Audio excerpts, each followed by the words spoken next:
The line between something that is good and great is one that is oftentimes incredibly thin. The smallest things can make the largest difference. It makes looking at something that's relatively early in development an interesting experience. Things are still subject to change and realistically could go either way over the course of development. Of course, I'm reducing something that's incredibly complex and subjective into a simple binary, but the point is that the potential of games that are still in development excites me. I have an optimistic core underneath the layers of cynicism. I have no idea how people perceive me, actually. Whatever, point is, I'm Kalice and I back Chiaroscuro. Here's why.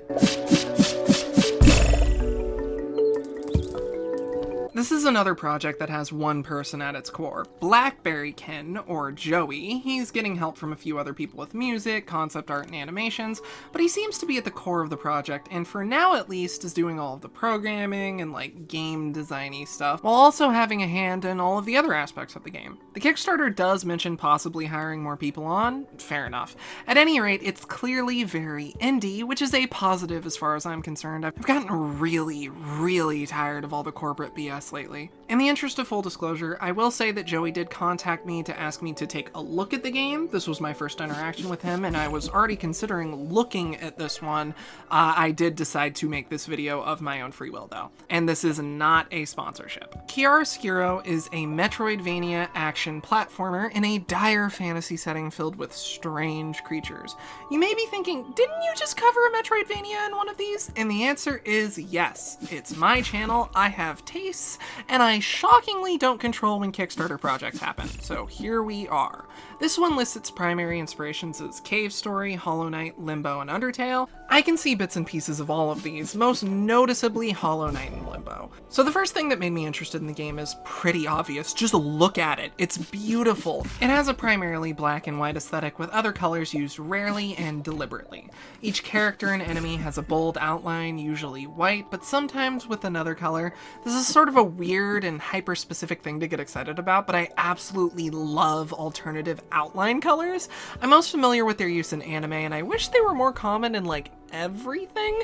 I think it gives visuals a distinct look, and with the aesthetic of Chiaroscuro, those outlines pop even more than they otherwise would. It looks really good. While Limbo looked dreary and oppressive, Chiaroscuro looks soft and welcoming. My brain wants to call it colorful, even though that's obviously not the case. Maybe I just associate the idea of something being colorful with the feeling I get from looking at this game. Weird. This art style definitely gives the game a unique identity. Having a look like this quickly and effectively distinguishes it from most other games, but I am worried that the game could wind up looking samey throughout. If it's particularly long, that could be a legitimate problem. Chiaroscuro is actually an art term that refers to the interaction between light and darkness in something to achieve a visual effect. It's not always as extreme as this game, but yeah, the name makes sense. I respect the choice to name it this, but it does make me worried that it won't become as popular as it otherwise could. I might just be worried about nothing, but it's not an easy name to say, even if it is a meaningful one. From what I've seen, all of the animations and designs are excellent. The main character, Rose, is especially adorable. I do already love her. Her animations, especially those having to do with her sword and her dash, are absolutely top quality. They look great. The random enemies are cute too, but Rose definitely stood out. The music and soundscape actually surprised me. It's not hostile, but relaxing and subdued. It seems to purposefully contradict what is on paper a rather dire setting, but from what I've seen, it works really well. Who knew that the end of all things would be such a chill experience?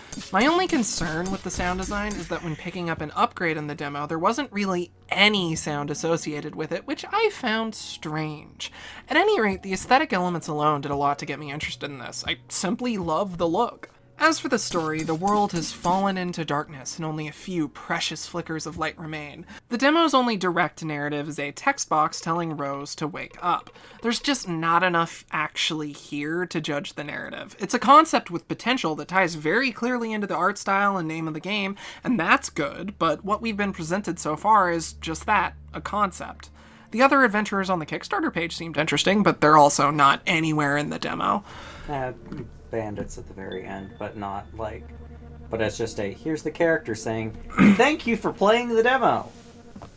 That's fair, yeah. So, on gameplay, you've got a jump, wall jump, and dash. According to Lily, platforming feels like Hollow Knight. I haven't played Hollow Knight yet, blasphemy, I know. But from what I've seen of the game, it does seem pretty similar, which is probably a good thing. People like that game. The dash especially feels great. It uses a resource called Lumen, which is basically your MP bar. You get it back from attacking most enemies with your sword, as well as by attacking these weird things in the environment. For that sword, you hold the attack button to enter an attack state, instead of a button press corresponding to a single swing. While you're in the attack state, you can change the direction you're attacking, up, down, left, or right. You can also swing in the air, which suspends where you are in the air until a gauge empties, then Rose starts to fall.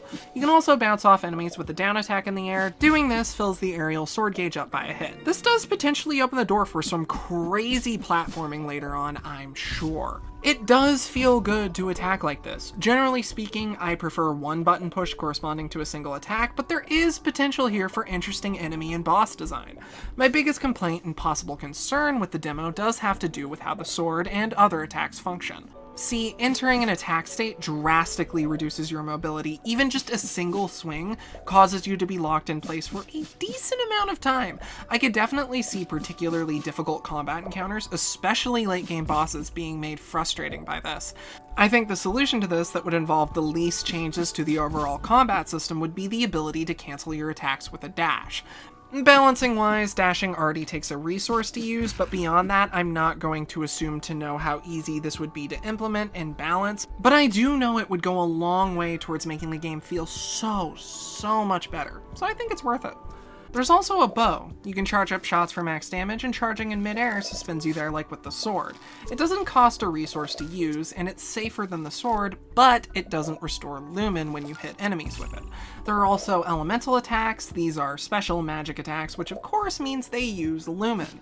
The plan is to have 10 elements in total. The ones we know about are interesting picks, those being light, spirit, and plasma.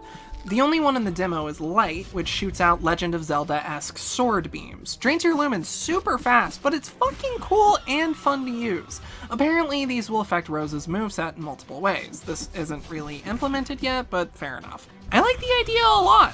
Also, your health regens slowly when your lumen is full. Making sure that players have enough lumen on hand without making it seem pointless that it's a resource at all will be a challenge in design. A lot of things are tied to lumen. I'm sure it's possible to balance. I just think it'll be hard to get that balance perfectly right. There's a simple leveling system. Killing stuff and gathering the XP that drops causes you to level up. I presume this means you cause more damage and your health definitely goes up with more levels. Sure, why not? There is a boss fight in the demo. I'm not sure if it's a mini boss or an early game boss, but it's honestly kind of underwhelming. If it's anything that you would encounter outside of the first level, then I think it's far too simplistic. It's a large dragonfly with 2 attacks. It has a targeted energy blast that splits as it flies towards you, and it summons 1 enemy. As a proof of concept, it's fine, but because there's only a single boss in the demo, I would have preferred something a bit more intensive or complex. This is one of those demo levels that's a section made specifically for the demo. I'm sure elements of it will be scattered throughout the final release, but this specific sequence is demo only. In that, it's fairly linear and doesn't really have metroidvania elements going on. Those are hard to judge from a vertical slice anyway, but there's nothing to go on in that respect in this demo, so I hope that part of the game is good.